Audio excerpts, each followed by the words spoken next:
What's good, y'all? Welcome back to Rap and Tat the podcast. We got a special guest in the house. Go ahead and introduce yourself. What's happening with it? What's happening with it? Go by the name of Tupp with 2 P's in it, man. You can look me up everywhere. Tupp G. What you pushing right now? Man, my latest project I got coming out is Look at Blood, man. Got about, I think it's about 15 songs on there, man. 15? Yeah. That's good. About 15 songs, and I'll touch on everything. You know, I'll talk So how'd you get started in rap music? Man, I think I wrote my first rap in like the 3rd grade or something, man. Ooh! I think 3rd grade. And I remember I had a tape, I think. Man, I used to, man, I'm from the old school too, man. We couldn't just go on the internet and find no beats. Yeah. I had to get the tape, put the tissue on the top of the tape, record, stop, just to make a little instrumental or something there. But, OG for real, you know what I'm saying? But man, that's probably, you know, I just want to rap where I was from. Everybody was, I was like, hey, you get to talk about, my neighborhood. Yeah. Like that. Did you take in any influences from outside your hood, or were you, Man, that's a good question. I'll tell you this. So I got family in the South. My mom from Mississippi. I was in Compton with my life. My mom from Mississippi. So, but I was born back in California. But anyway, I had so much influence. My cousin, I had a cousin named Jerome and Rita. They both went to college in New York. So they were sending me X-Clan. They were sending me Big Daddy Kane. They were saying, I'm up on everything. I'm up on everything. They were sending me Big Daddy Kane, X-Clan, Tupp G rap. And at the same time, my people from the South put me up on UGK. I'm listening to Lil Kiki. I'm listening to hitters from the South in the cut, man. So you got a good mix of everything. I got a pretty much good mix of everything, man. I'm probably listening to everything. I know when I was recording, I had like maybe my top favorite songs that I did, and I heard back and was like, wow, I did that. You got like your favorite top 5 songs that you've done that you still like, oh, that's a hard one, man, because I'll be writing like from the heart, so yeah. All of them kind of hit, but I do have one song with my daughter called I Turned Down for You. And she That's in the dope. hook. She in the hook saying, Daddy, I don't want you in the hood anymore because I don't want to have to go to your funeral. It's crazy. So that's probably... Do you like writing more stuff that's from the heart, or can you take I don't know, a story that came out of the hood, or start with a premise of something, or somebody sends you a song and it's already pretty much got the hook, you can just dive in? What format you like to use the best? That's easier for you. It's easier for me. It's probably gonna be easier for me if I went through it. If I went through it, what we're talking about. But I feel like I'm a real artist, so I feel like, man, if somebody talking about some flowers outside, I'm gonna go outside and look at the flowers, look around, and I got a verse for your flowers. So, you know what I'm saying? You talk about you clean bathrooms all day. You rap about that. You want a verse from me? I'm gonna go in the bathroom and I'm gonna give you a verse. But for me personally, I think it's gonna be probably faster if it's coming from the heart. I done did it. I done been there. I done seen it happen. It happened in my family. It happened in my neighborhood. It's just gonna come. Because I felt that pain, or I felt that, I know, you know what I'm saying? Not nothing I had to go look up, or I had to study on. So these, I come across a lot of young dudes, and they rapping about trap and this, that, and the other. Yeah. And I could tell immediately they would never. Yeah. I don't want to say sold this, sold that, but that life. Yeah. Do you kind of stay away from that? Or do you kind of guide the homies like, man, just be you. Won't you rap about something? Because this, you rapping about trapping. I can immediately tell you not about it because you're not putting in it the dirty stuff. You're making it like, you got stacks and you got racks. You're not talking about the batter ram at the door, the ghetto burgers in the air, other niggas trying to slick, you know what I'm saying, they weigh in. How you feel about the trend? So, I feel like, first of all, I can't knock it because I start, but I grew up in I grew up whooping, man. So I grew up in the zone, in the section, man. So when you hear a youngster faking you the making. You can tell when it's authentic too. You can hear when it's authentic. You can tell, like, man, I heard something the other day. He was talking some crazy numbers right now, like I said, ain't 16. You can't get no better than no 16 and 14. Yeah. He was saying the rap they say something 14 the key, and that shit from the 80s and 90s, man. That shit you had. I'm just saying, you can tell when it ain't authentic. Yeah. You can tell from the numbers to, man, yeah, it's a trip though. But if the best I can, I tell somebody, man, you don't want to rap like this, man. I show them a Kid and Play. How Kid and Play used to get at. That was bumping. Have fun with it. Yeah. You can do a show over here. You can do a show all the way around the world rapping like this, man. You don't have to. Man, most of the time when they do that, they be like trying to uphold that image so bad they get into it. Like, you don't got to, man. You don't got to rap about selling no bricks, none of that. You wasn't like that, man. Man, it's every trip to hear people from the city too coming out. Damn, when was this? What year was this? My city so small. You had what? You did what? That's a trip, but yeah, I try my best to guide them away from that if I can. Yeah. Like, man, you know. And I can't remember the kid's name out in Dago. He had said something like the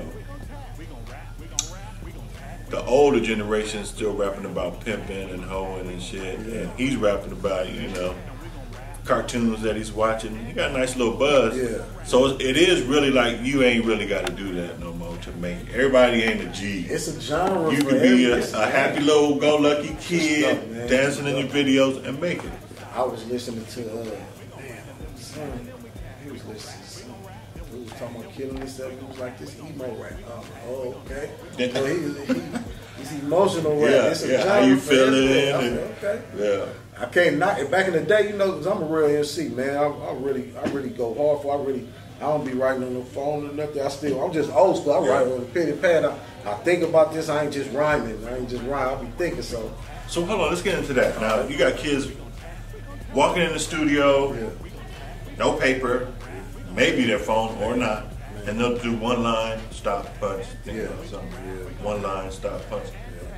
For me, I gotta write it so I'll remember it. Like if I got a show next week, I don't know, I'm weird like that. If I write something on my phone, it ain't in my memory. No. But it's just something about me writing it. It's different. I remember that shit 20 years from now. And if I'm in a place, I'll put it in my phone. But when I'm serious, my preference is writing like that. Paper. Yeah, nowadays kids got studios and they like in the house on the mic, and so they don't have to write. They just record bar for bar. But it's still I can't knock it nowadays because they you can put it out. It's blow up overnight. So I ain't knocking it, but as far as coming from a real MC, like I don't play with that, man. I feel like so I might challenge you. I'm still, man. I really be like, and a while ago before I started being like, okay, he different. Okay, that's it. And giving it a chance, I used to be like, that's whack. Let me I'll serve him right now. That's whack. Put your bread up. You want to rap against me? You want to rap? Put your bread up. But now I'm starting to like listen more. Like it's a lane for that. It's like, okay. I think everybody don't gotta be like that. Everybody can't do you like you. Who's the artist you would like to work with, like right now? Right now in the game. Like if you did a collab, who artist kind of got your ear like you would like to work with? I like Yo Gotti. I like a couple people, man, that I want to work with. Man, but let me get off track a little bit. Who I want to work with, man, I want to work with Nate Dogg so bad. Man, R.I.P. Nate Dogg. R.I.P. Nate Dogg, man. Now let me switch it up. If I had a chance to work with anybody who wasn't here, man, definitely would be Nate Dogg. Nate Dogg was cold. Oh, man. Outside of rap, who would you want to work with? Outside of rap, just anything, any other type of music? That's a good question. I don't think. Who else got energy? Because I got some energy. It's a good question. I'm gonna have to think about that. Outside of rapping, who else would I work with? I like Keisha Cole. She gonna know what I'm talking about when I'm in that studio. You know what I'm saying? Yeah. She come from what I come from. Probably Mary J come from where I come from. Man, just to give you that soul, man. Like when you hear matter if it's slow or fast, you don't even gotta dance with you like, oh, like man, oh. They talk about so they come from where I come from. Like that, understand. So the fad of hip hop now is, I guess, dissing the name. You ever played that game? Like you're gonna go after the hot nigga in the city or the top MC to battle. I mean, hip hop is a spectator sport now, but would you use that to gain an advantage, or you kind of want to stand on your own too? As an artist, I feel like if you rapping and I see you, and I don't know if I feel you, if I think I'm better than you gonna rap, you gonna rap. It's still something to me. It's still something to me. A lot of artists is like, let me diss him so I can get this check. I still want to say I'm better than you at rapping. Yeah. I want to say I'm better. I rap better than you. Yeah. You know what I'm saying? Some artists still like, if I diss him, get his fans, I get his check. Because you know how the fans is funny. Switch. But I still do it for the love of it. I do it to rep my neighborhood. Like, we hard over here, man. We better than you. I'm better than you. You want to rap? You want to throw a beat? You rap, right? I can rap like you and beat you. That's how I came up. Like for me, I study battle rap. Battle rap. Like, so if somebody comes for me, I'm solid. You right. But I'm not like going around looking for, target. Oh, he got a hit record. Yeah. And he's easy prey for me because, he's jingle rapping. Yeah. No, you don't. Yeah, I got that. That seems to be like the trend. Yeah. Everybody does it, man. I don't know who started that. They like to say 50 Cent started that. They like to say 50 started that with that how to rap. But it been gusto. It been like they say it's a young man's sports. But shoot, you got bars. If you can handle it, you got bars. Whatever zone you in, you got bars. Got bars. All right, y'all. We're gonna take a break and come right back. Hey, I'm OG Poppy. I went from rap legend to tattoo legend. Proud owner of the candy shop in Arlington, Texas, the most lit on drip tattoo shop in the world. But what's unique about the shop is that we're a family-owned and operated tattoo shop. I'm sick of this. You these girls. Grab a front row seat, set your notifications, do what you gotta do. I'm sure you're gonna fall in love with my new show, Rap and Tat TV. And we back. You know what it is, Rap and Tat Podcast. So, dead or alive, artists I would want to work with outside of hip hop or rap, I probably would go with like Bob Marley. So dead or alive now, who would you want to work with? Definitely. Outside of rap music. Outside of rap music. Definitely Marvin Gaye, man. Woo! Definitely Marvin Gaye. Marvin Gaye. Definitely was gutted, man. Marvin Gaye, you listen to him, hey. Man, people be saying the first rap, but Marvin Gaye, man, I'm gonna have to find a song and let you and send it to you. But Marvin Gaye got a rap, man. He rapping on there. Talking about how clean he is, he cold. He talking about wake up. I said, Marvin Gaye. Man, but definitely Marvin Gaye. A lot of soul, man.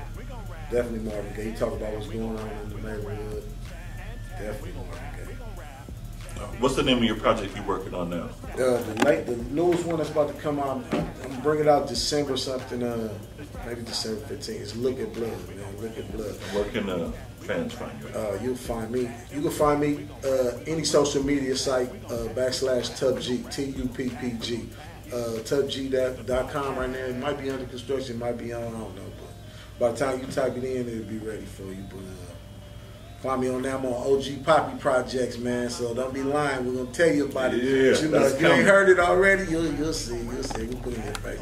I got Look at Blood. I got in February. I'll probably drop a Valentine album called Nightcap, man. I just be working, man. I'm not playing, man. Stay busy, definitely. That's dope. I'm not playing, man. That's dope. All right, y'all, hit us up on Instagram at Rap and Tat Podcast. If you want to be featured, drop in my inbox. And that's all. Rap and Tat Podcast, Texas.